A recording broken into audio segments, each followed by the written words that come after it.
যে কায়েদে আজম মোহাম্মদ আলী জিন্নাহর জন্মদিবস পালন করেন, আপনারা তো পাকিস্তানি, তাদেরকে বলবেন তোমার নেতা শেখ মুজিবও পাকিস্তানি। তোমার নেতা শেখ মুজিব কায়েদে আজম মোহাম্মদ আলী জিন্নাহর কর্মী ছিল, তার অসমাপ্ত আত্মজীবনীতে সেটা সে নিজাতে লিখে গেছে। আমাদেরকে বলা হয় 1971 সাল থেকে পাকিস্তান আমার শত্রু, আর কায়েদে আজম মোহাম্মদ আলী জিন্নাহ আমাদের শত্রু বলে প্রোপাগান্ডা আছে। কিন্তু আমরা কেন পালন করছি? কারণ হলো কায়েদে আজম মোহাম্মদ আলী জিন্নাহ যদি জন্ম না হতো, তাহলে কংগ্রেসের সেই দুর্বৃত্তরা এই অবিভক্ত যে ভারত রাষ্ট্র তৈরি করত, তাতে আমরা আজকে কাশ্মীরের ভাগ্য বরণ করতাম। আমরা মুসলমান পরিচয়ে এই বাংলাদেশে 1947 সালের 14ই আগস্ট প্রথম মুসলমান পরিচয়ে স্বাধীন হয়েছিলাম, এবং সেই স্বাধীনতা যারা নেতৃত্ব দিয়েছেন তাদের প্রধান নেতা কায়েদে আজম মোহাম্মদ আলী জিন্নাহ। আজকে তারই ধারাবাহিকতায় আমার বাংলাদেশ হয়েছে। আমি কায়েদে আজম মোহাম্মদ আলী জিন্নাহকে স্মরণ করার অর্থ হলো আমি আমার অস্তিত্বকে, আমার ঐতিহ্যকে, আমার অতীতকে, বাস্তবকে স্মরণ করা। সুতরাং যারা এর বাইরে বলে তারা কারা? তারা হচ্ছে ইন্দিরা গান্ধীর লোক। তারা সেই দুই ভাই একসাথে হয়ে নেহরুর নেতৃত্বে এখানে যেই জঘন্য মুসলিম নিধন চালিয়েছে, সেই প্যাটেল ভাইদের লোক। আর আমরা কায়েদে আজম মোহাম্মদ আলী জিন্নাহর অনুসারী হওয়ার কারণে আমরা বাংলাদেশ পেয়েছি। পাকিস্তান হয়েছে বলেই বাংলাদেশ হয়েছে। আজকে আমার কিছু উর্দুভাষী বাংলাদেশি মহাজের ভাইয়েরা এসছেন, আজকে কিন্তু তারা মহাজের না, আজকে তারা এই বাংলার সন্তান, কারণ তাদের জন্ম এখানে হয়েছে। তারা এই বাংলাদেশের স্বাধীনতা সার্বভৌমত্বকে মেনে নিয়ে, লাল সবুজের পতাকা মেনে নিয়ে এই বাংলাদেশের এখানে অবস্থান করছে। সুতরাং তারা মহাজের না, তারা এখন বাংলাদেশি। আমরা তাদেরকে বাংলাদেশি হিসেবে তাদের ভোটাধিকার, নাগরিকত্ব, তাদের বেঁচে থাকার, তাদের জায়গা জমির অধিকার এই বাংলাদেশ নিশ্চিত করবে, এটা দাবি করি। শুধু তাই নয়, আমাদের এক ভাই দাবি করেছেন, মিস্টার আব্দুল ওয়াহিদ ভাই, যে তাদের 34,000 একর জমি ফেরত দিতে হবে। 34,000 জায়গা খুব বেশি জায়গা না, অল্প জায়গা। একটি জাতি গোষ্ঠী যারা এই বাংলাদেশে তাদের অবদানকে আমরা কোনোদিন অস্বীকার করতে পারবো না। যদি বিহার থেকে উর্দুভাষী এই মানুষগুলা সেদিন 1947 সালে এখানে না আসতো, এখানে রেলওয়ে, এখানে কারখানা, এখানে যত কটেজ ইন্ডাস্ট্রি, এখানে কোনো শিল্প কলকারখানা তখন গড়ে উঠতো না। 190 বছরের ব্রিটিশ আমাদেরকে বাংলা মুলুকে যে নির্যাতন চালিয়েছে, এখানে শিক্ষা, সংস্কৃতি, শিল্প কিছুই গড়ে ওঠার সম্ভাবনা দেখা দেয়নি।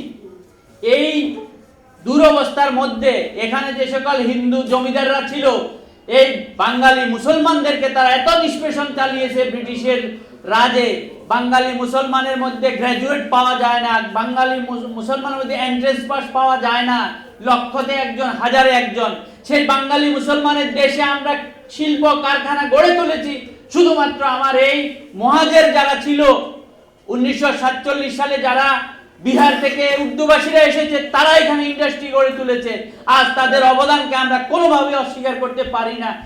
আজকে আমরা যদি তাদেরকে অস্বীকার করি তাহলে আমরা বেঈমান হয়ে যাব। যারা তাদেরকে অস্বীকার করে তারা বেঈমান। তাদের কিছু নেতা 1970-71 সালে পাকিস্তানি সামরিক বাহিনীর পক্ষ নিয়ে অত্যাচার নির্যাতনে অংশগ্রহণ করার প্রপাগান্ডা আছে। প্রশ্ন হচ্ছে যে তাদেরকে কারা হত্যা করেছে? যুদ্ধ শুরু হয়েছে 24 তারিখ, 23 তারিখ, 25 তারিখের পরে।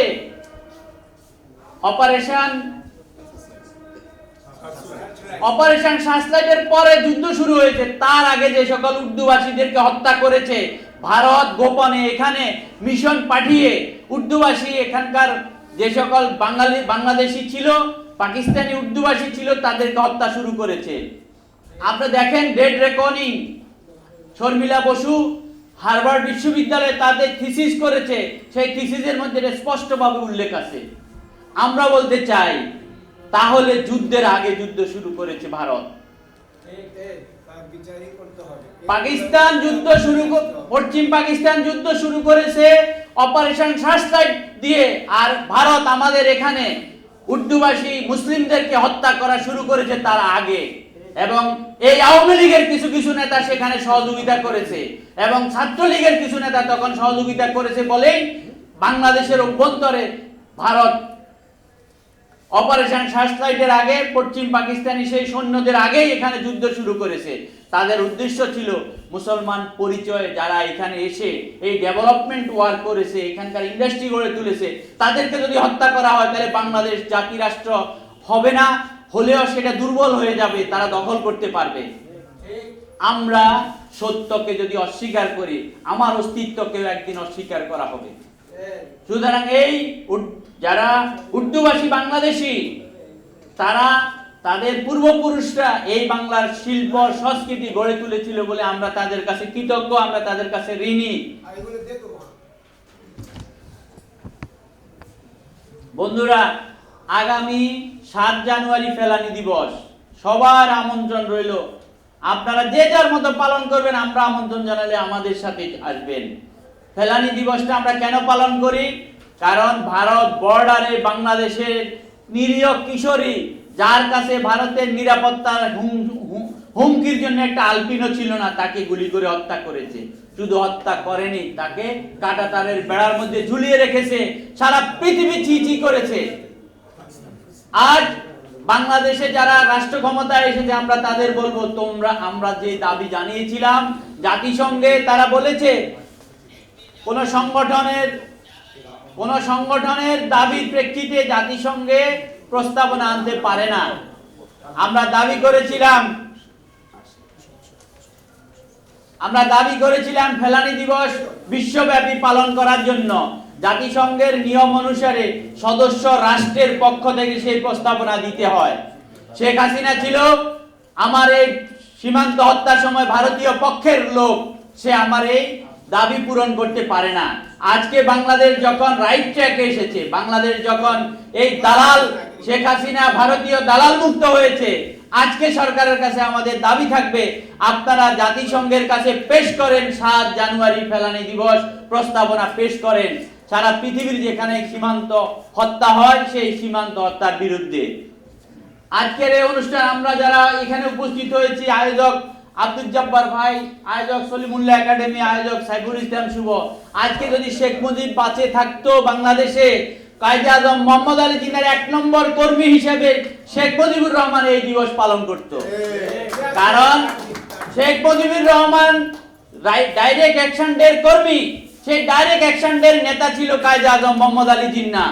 সুতরাং আজকে যে সকল আওয়ামী লীগাররা, এই সকল ভারতীয় দালালরা আমাদের সমালোচনা করে, তারা তাদের ইতিহাসের সাথে বেঈমানি করছে, তারা তাদের ঐতিহ্যের সাথে বেঈমানি করছে, তারা অতীতকে ভুলে দিতে চায়। কারণ তাদের যে ইতিহাস ছিল শেখ মুজিবুর রহমান মোহাম্মদ আলী জিন্নাহর কর্মী, সেই ইতিহাস ডাইরেক্ট অ্যাকশন ডে এর ইতিহাস যদি জীবিত থাকে, তাহলে ভারত তাকে দালাল হিসেবে, গোলাম হিসেবে চাকরি দিবে না, দাসের চাকরি দিবে না।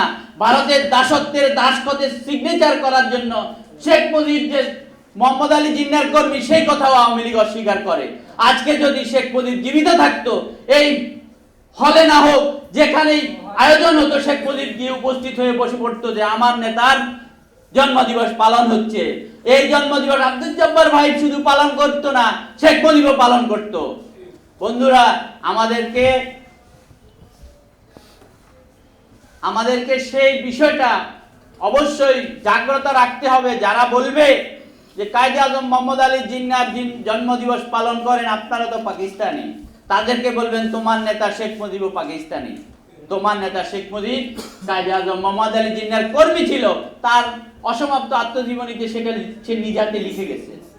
বন্ধুরা, আজকে পৃথিবীর ওয়ার্ল্ড মুসলিম উম্মার জন্য a great leader is utmost necessary. সেই লিডার কে হবে? Mohammad Ali Jinnah, leader of the world, leader of the Muslim Ummah.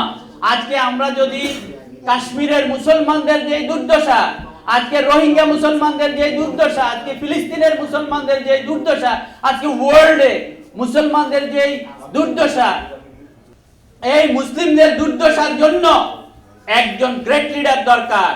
A leader like Quaid Azam Mohammad Ali Jinnah is the utmost necessity for the whole Muslim ummah of the world. সুতরাং মুসলিম উম্মার নেতা Quaid আজম মোহাম্মদ আলী জিন্নাহ শুধু পাকিস্তানের নেতা না, শুধু আমার নেতা না, আপনার নেতা না, কায়েদ আজম মোহাম্মদ আলী জিন্নাহর মতো নেতা এখন পৃথিবীতে প্রয়োজন আছে। আমরা তাই দোয়া করি কায়েদ আজম মোহাম্মদ আলী জিন্নাহকে আল্লাহ জান্নাতের উঁচু মাকাম দান করুন, আমিন। আমরা দোয়া করি তার স্বপ্ন মুসলিমের যেই উদ্ধার করতে হবে নির্যাতিত মুসলিমকে, সেই স্বপ্ন বাস্তবায়িত হোক, কাশ্মীর স্বাধীন হোক, রোহিঙ্গা মুসলমান তার নিজ ভূমিতে ফিরে যাক, ফিলিস্তিন অবৈধ রাষ্ট্র ইসরায়েলের নিষ্পেষণ থেকে মুক্তি পাক, আর বাংলাদেশের মুসলমানদের বিরুদ্ধে ভারতীয় ষড়যন্ত্র, ভারতীয় আগ্রাসন মুক্ত হোক। সবাইকে ধন্যবাদ। আসসালামু আলাইকুম।